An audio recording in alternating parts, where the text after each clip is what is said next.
नमस्कार। लोकसभेच्या निकालानंतर राज्यात सत्तेत असलेल्या मुख्यमंत्री एकनाथ शिंदे आणि भारतीय जनता पार्टी बरोबरच अजित पवारांच्या राष्ट्रवादी काँग्रेसच्या सरकारने राज्यात मुख्यमंत्री माझी लाडकी बहीण योजना सुरू केली। राज्याच्या प्रत्येक जिल्ह्यात लाडकी बहीण योजनेचा कार्यक्रम देखील महायुती जोरदारपणे राबवत आहे आणि या कार्यक्रमातून सत्ताधारी विरोधकांवर कडाडून टीका करत आहेत। तसेच राजकीय विश्लेषक देखील लाडकी बहीण योजनेमुळे महायुतीला फायदा होईल असं सांगितलं जात होतं।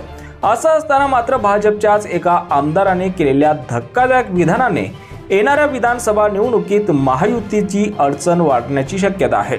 शिंदे सरकारने लाडकी बहीण योजना लागू का केली यामागचं सत्यच या आमदाराने जाहीरपणे सांगितलं आहे। दरम्यान मध्य प्रदेशमधील अनुभव गाठीशी ठेवून प्रत्येक महिलेला 1500 रुपये देण्याचा निर्णय या योजनेच्या माध्यमातून घेण्यात आला।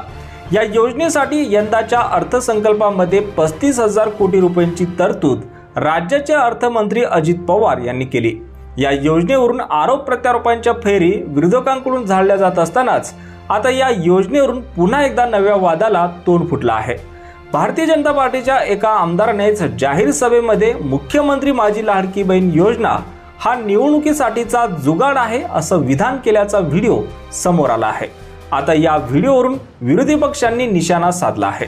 आदमी रहता क्या नहीं रहता, अभी हम काय के लिए इतना बड़ा ये भानगड़ काय के लिए किया बताओ बरा, ईमानदारी से बताओ, अंतकरण से ये इतनी बड़ी भानगड़ काय के लिए की कि जिस दिन तुम्हारे घर के सामने इलेक्शन की पेटी आएगी तो मेरी ये लाडली बहना कमल को वोट देंगी, इसके लिए तो ये जुगाड़ किया हमने।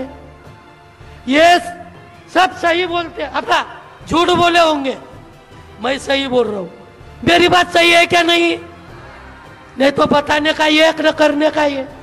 हम क्या रामदेव बाबा के कार्यकर्ता है? मात्र भाजपच्या व्हायरल झालेल्या या व्हिडिओवर तुम्हाला काय वाटतं? तुमची प्रतिक्रिया कमेंट बॉक्समध्ये नक्की कळवा आणि असेच राजकीय घडामोडी पाहण्यासाठी चॅनलवर नवीन असाल तर सबस्क्राइब करून बेल आयकॉन दाबून नका। धन्यवाद।